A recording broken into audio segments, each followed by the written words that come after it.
Welcome to Fantastic Vision. Please subscribe us before you watch today's video. The White House is preparing to announce that Nexperia's Dutch headquarters will resume shipping wafers to its processing and testing plant in Dongguan, China, a move welcomed by the global automotive industry. However, Milan Kaptein, a spokesperson for the Dutch Ministry of Economic Affairs, declined to comment on the reports. Kaptein stated that the ministry is working with China and the International Monetary Fund to seek a constructive solution to restore balance to the chip supply chain. In other words, the Netherlands has ultimately compromised on the Nexperia issue, albeit in a less than tactful manner, contradicting claims that the incident is unrelated to the United States. Even more dramatically, while the leaders of China and the United States shook hands and announced a suspension of export controls in Kuala Lumpur, the meticulously prepared negotiations in Brussels instantly became a one-man show, ignored by all.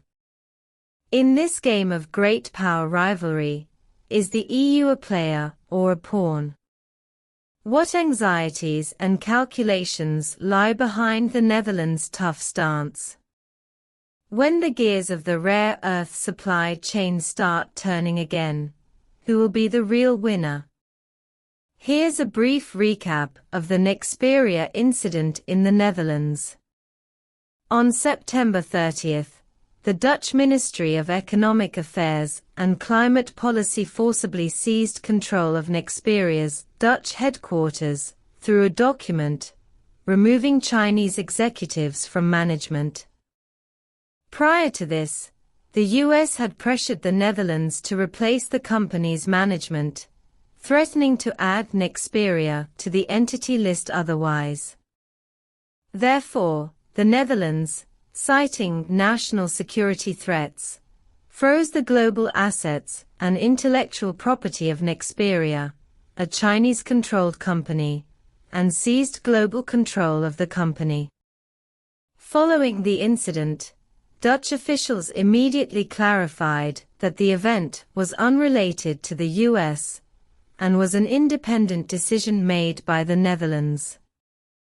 However, it's clear to everyone that the Netherlands wouldn't have dared to do this without deliberate pressure and instruction from the US.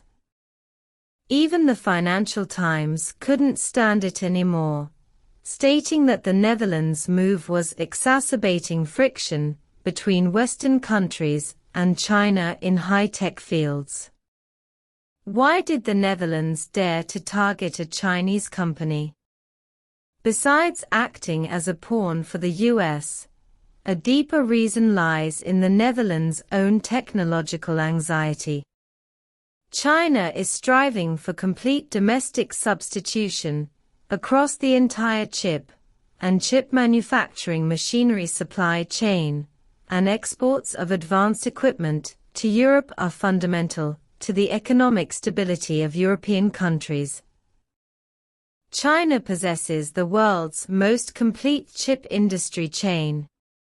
Against this backdrop, China's nationwide effort to develop advanced semiconductor equipment, such as lithography machines, naturally impacts the interests of some European countries.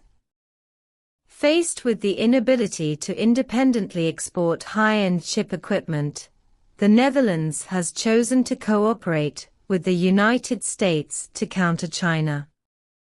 Their logic is simple: to preemptively strike before Chinese companies fully overcome the technological blockade, by taking over Nexperia, installing foreign directors, and colluding with existing foreign executives, they can legitimize the plunder of Chinese companies' assets.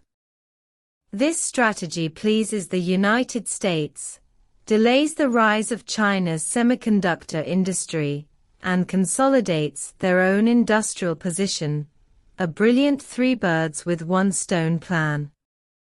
However, a spokesperson for China's Ministry of Commerce stated on November 1, the Dutch government's undue interference in the internal affairs of companies has led to the current chaos in the global supply chain.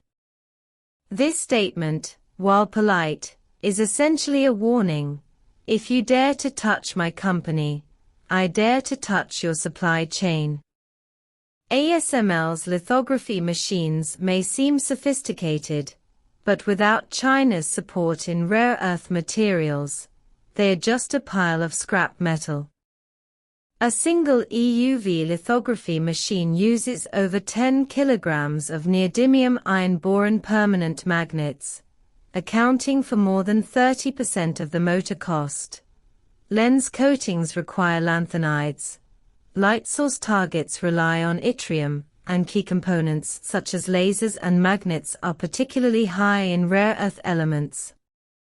In other words, the lifeline of Dutch lithography machines has actually always been in China's hands. They just hadn't used this trump card before. The other side genuinely believed they had enough leverage to actively pressure China. News from the White House confirms everything. They are preparing to announce that Nexperia's Dutch headquarters will resume shipping wafers to its processing and testing plant in Dongguan, China. Doesn't this blatantly expose the lie of the Netherlands' so-called independent decision-making? Looking back at this rare earth controversy, it reveals the EU's fundamental dilemma in the great power game. It wants to maintain independence, yet lacks an independent resource and technological foundation. It wants to play both sides between China and the US, yet is always led by the nose by both. The Netherlands wanted to contain China through technological blockade, only to find that its technology couldn't function without Chinese raw materials.